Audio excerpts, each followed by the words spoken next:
പെരുന്നാളിന്റെ പിറ കണ്ടത് മുതൽക്ക് പെരുന്നാൾ നിസ്കരിക്കാൻ പോകുന്നതിന് മുമ്പായിട്ട് വീട്ടിലുള്ളവരുടെ എണ്ണം എടുക്കുക. 5 പേരാണ് എങ്കിൽ ഓരോരുത്തർക്ക് ഒരു 3 കിലോ.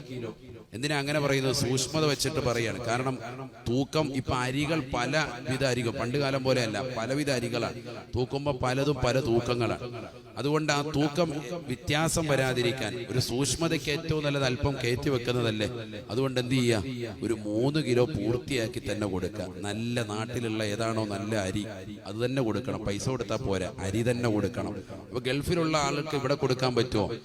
അദ്ദേഹത്തിന്റെ വക്കാലത്തുണ്ടെങ്കിൽ കൊടുക്കാം. അയാൾ വിളിച്ചിട്ട് പറയാണ്, എന്റേത് ഭാര്യയോട് പറയാം, നീ നാട്ടിൽ തന്നെ ഉള്ള ആൾക്കാർ കൊടുത്തോ എന്ന് പറഞ്ഞില്ല എങ്കിൽ അയാൾ അവിടെ തന്നെ കൊടുക്കണം. ഗൾഫിലുള്ളവർ എവിടെയാണോ നിലകൊള്ളുന്നത് അവിടെയുള്ള പാവങ്ങൾക്ക് കൊടുക്കണം.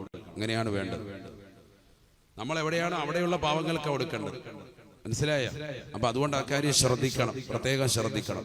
മറ്റൊരാളിലേക്ക് നമ്മൾ ഏൽപ്പിക്കുകയാണെങ്കിൽ കുഴപ്പമില്ല. അഥവാ നമുക്കിവിടെ പറ്റുന്നില്ല, അപ്പൊ നമ്മൾ ഫോൺ വിളിച്ചിട്ട് അങ്ങ് പറയാം, പെരുന്നാളിന്റെ രാവ് കൊണ്ട് ഇന്ന് തന്നെ അരി അങ്ങ് എടുത്തു വെക്കുക. നേരത്തെ തന്നെ അരി എടുത്തു വെച്ച് 3 കിലോ ആക്കി പാക്ക് ചെയ്ത് വെച്ചതിന് ശേഷം നിയത്തിയ, ഇത് എന്റെയും എന്റെ കുടുംബത്തിന്റെയും ഇന്ന ആളുകളുടെയൊക്കെ ഫിത്ർ സക്കാത്തിന്റെ അരിയാകുന്നു എന്നങ്ങ് നിയത്ത് ചെയ്ത, പിന്നെ കൊടുക്കാൻ നേരത്ത് സെപ്പറേറ്റ് നിയത്ത് വേണ്ട. ആ നിയത്തങ്ങ് വീട് എളുപ്പമായി, റാഹത്താണ്. മറ്റേത് കൊടുക്കുന്ന സമയത്ത് നമ്മൾ നിയത്ത് അവിടെ ഇല്ലായിരുന്നു. അള്ളാഹുവെ നിയത്ത് വീടിയില്ല, വിഷമിക്കണ്ട, നേരത്തെ തന്നെ അരി എടുത്തു വെച്ചിട്ട് അരിയുടെ മുന്നിൽ വെച്ച് നിയത്തങ്ങ് ചെയ്തേക്കാം. അള്ളാഹു തൗഫീഖ് തരട്ടെ.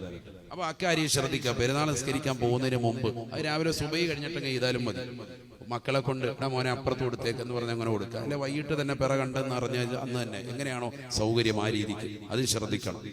എന്തിനാ? അത് നോമ്പിലുള്ള അപാകതകൾ പാകതകൾ ഉണ്ടെങ്കിൽ അത് പുറക്കപ്പെടാൻ വേണ്ടിയാണ്. സയ്യിദുനാ റസൂലുള്ളാഹി സ്വല്ലല്ലാഹു അലൈഹി വസല്ലം നോമ്പിൽ നമുക്ക് വന്നു പോയിട്ടുള്ള എന്തെങ്കിലും പാകപ്പിഴ പോലെ ഉണ്ടെങ്കിൽ അത് പൊറുക്കാൻ വേണ്ടിയിട്ടാണ്.